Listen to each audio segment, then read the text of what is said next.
El Señor esté con ustedes. Del Santo Evangelio según San Lucas.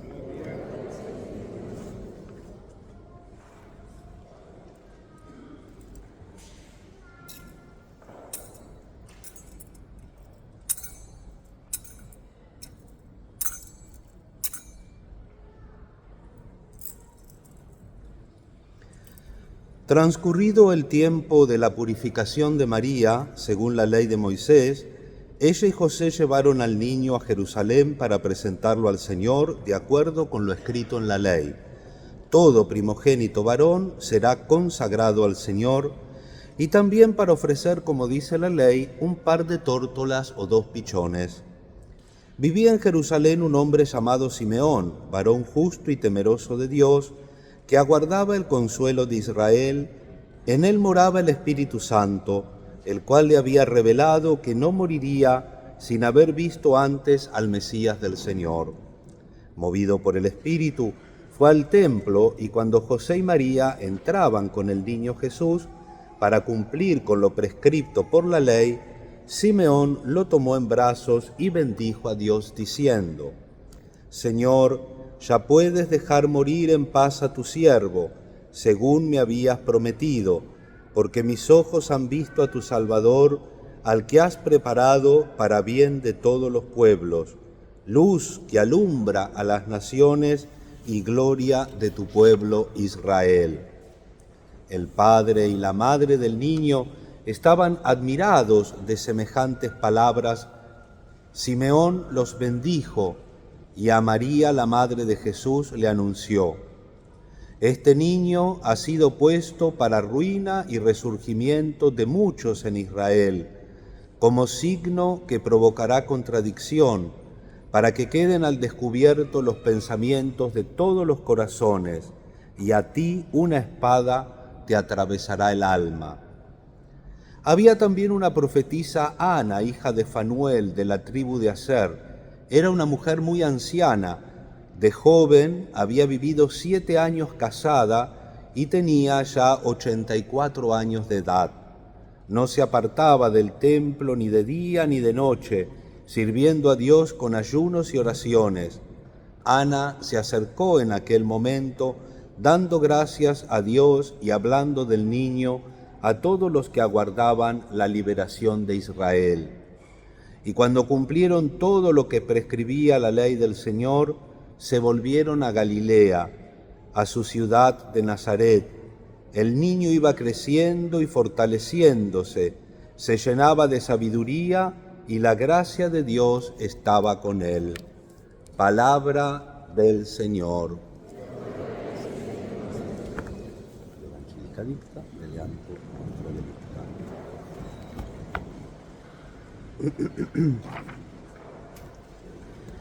Queridos hermanos, esta fiesta solemne que dentro del tiempo durante el año concluye el tiempo de Navidad, por eso tenemos los árboles de Navidad encendidos, es designada con diversos nombres que tienen lógicamente diversos significados. Purificación de María, en relación con el rito de la antigua ley después del embarazo. La presentación del Señor, nombre dado por la reforma litúrgica del Concilio Vaticano II en el misal de 1969. Encuentro, la palabra griega hipapante, que quiere decir encuentro, es el nombre más antiguo, porque es el encuentro de Jesús con el anciano Simeón y con la profetisa ultraoctogenaria Ana. Esto es el encuentro del Antiguo con el Nuevo Testamento, inaugurado con el nacimiento de Jesús. La Iglesia Ortodoxa Armenia la llama la venida del Hijo de Dios al templo, y todavía la celebran el 14 de febrero. Otro nombre que también se le atribuye a la Virgen y por el cual hoy bendecimos los cirios, las velas, las candelas, es precisamente la fiesta de la Candelaria. Y este nombre tiene origen porque en Jerusalén se hacía a finales del siglo IV, finales de los años 300, una procesión con candelas, con velas, y nos la recordaba la célebre relación sobre las liturgias locales de la peregrina Egeria o Silvia. Y en Roma, en este mismo tiempo, aunque con diferente significado penitencial y purificador, había una procesión con luces. En Milán había las letanías que desde la iglesia de Santa María Beltrade se dirigía a la catedral, acompañaba la procesión llevando un portatorium con la idea, es decir, con la imagen de la Virgen teniendo en brazos a Cristo niño. También tenemos algunos niños para bendecir aquí adelante. Decía el Papa San Pablo VI, bellísima colección de ritos varios y devotos, los cuales finalmente encuentran en la liturgia de hoy, que podemos sostener auténtica y central respecto a las otras, su punto focal, fijo en el ofrecimiento bíblico de Jesús a Dios, Padre y Señor de la vida humana, en la expresión finalmente mesiánica que se pone al centro de la historia de la humanidad y del contrastado destino de salvación como signo de contradicción. La salvación, hermanos, un poco citando al Papa Pablo VI, significa la aceptación del sufrimiento, la aceptación de la cruz para llegar por ellos a la gloria de la luz y de la resurrección. Según la ley de Moisés, llevaron al niño a Jerusalén para presentarlo al Señor. Así se cumplía una antigua profecía y se llegaba a su plenitud un gran misterio. Aquel día en Jerusalén, como se ha dicho, un evento grande y decisivo se escribió en la historia de la redención humana. Y sin embargo, hermanos, nadie lo notó, nadie se dio cuenta. El ángel de la alianza, que era el anhelo de todo corazón, el Señor que buscamos, el Mesías, cruzó en los brazos de su madre una ciudad indiferente, como tantas ciudades nuestras que son indiferentes a la presencia de Jesús entre nosotros. Entró la Virgen con el niño en los brazos en el espacio sagrado de los vastos atrios, sin que nadie lo notara. Fue presentado Jesús anónimamente a los sacerdotes, desconocido e indistinguible entre los demás primogénitos ofrecidos y rescatados en ese día.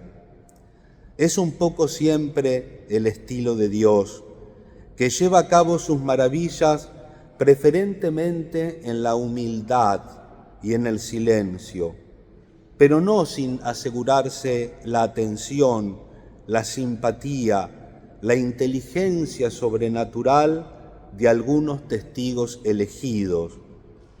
En estos testigos elegidos nos es permitido y útil encontrar modelos de una perfecta dedicación al Señor y descubrir precisas enseñanzas para la vida de nuestro espíritu. En este año jubilar repasemos estos personajes que nos muestra hoy la palabra de Dios. El primero, el más humilde de estos testigos, es Ana, una mujer que vivió de la fe durante toda su larga existencia.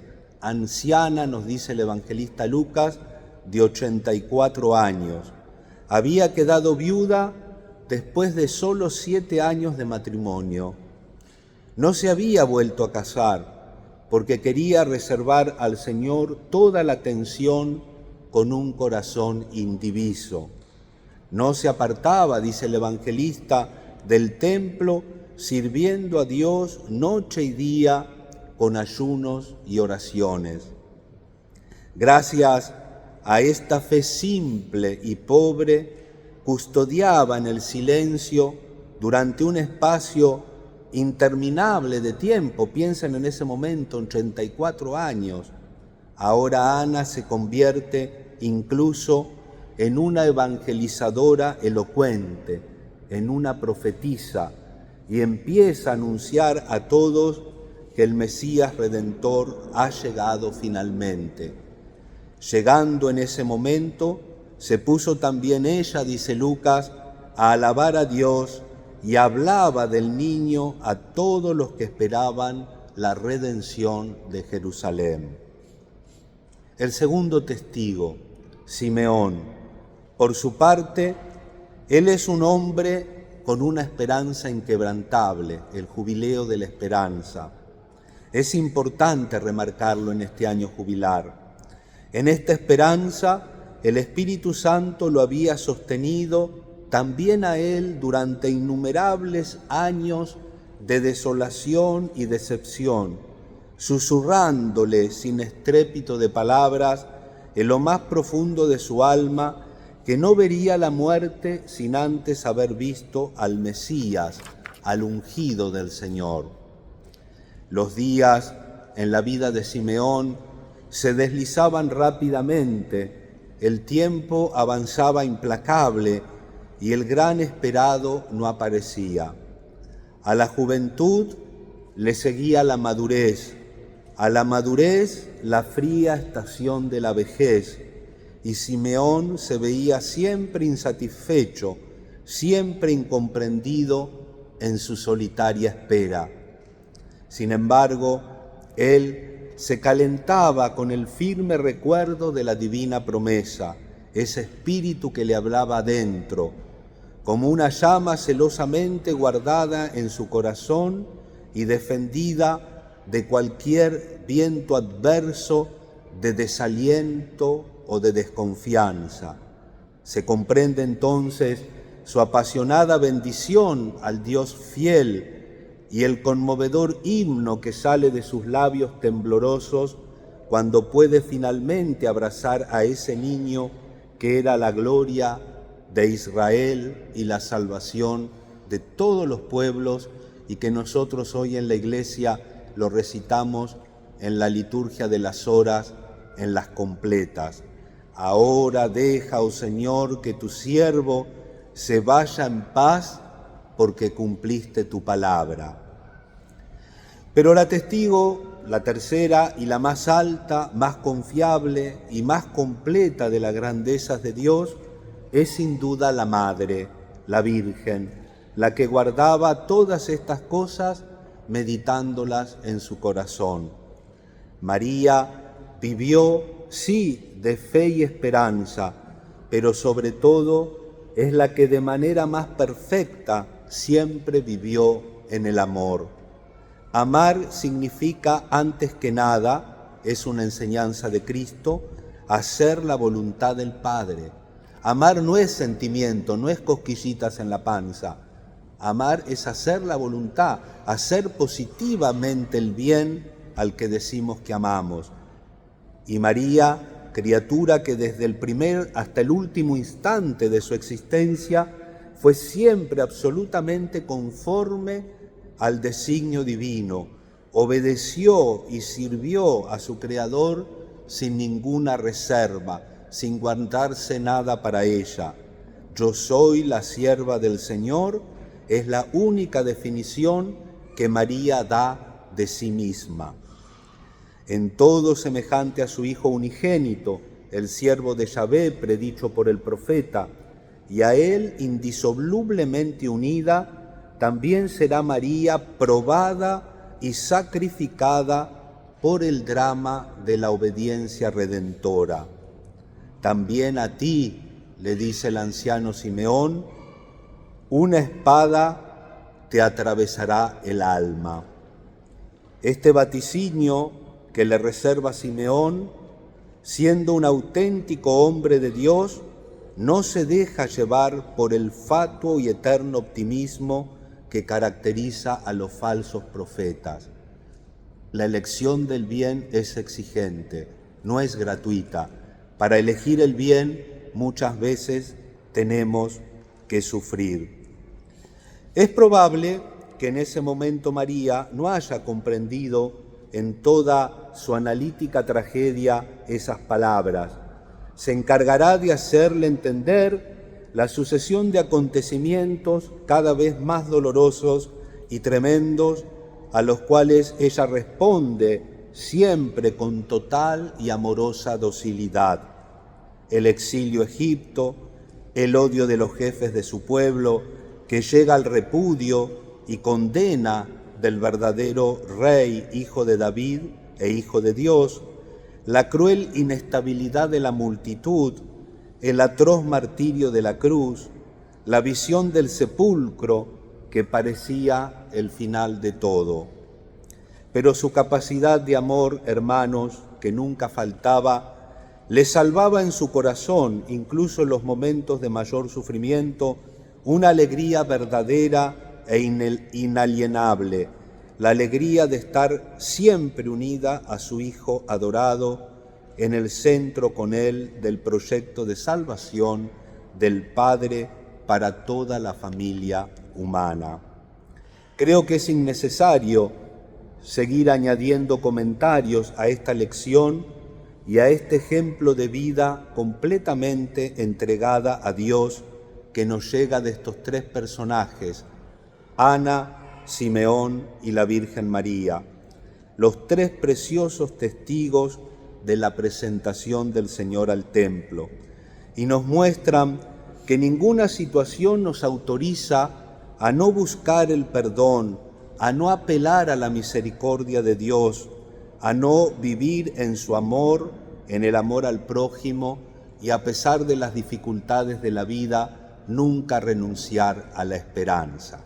Y permítanme una última palabra.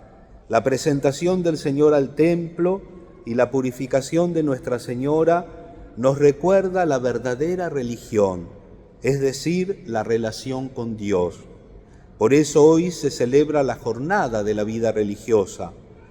Pero en un sentido lato, lo que particularmente y según el carisma se vive en el religioso o la religiosa, lo debemos vivir todos los bautizados.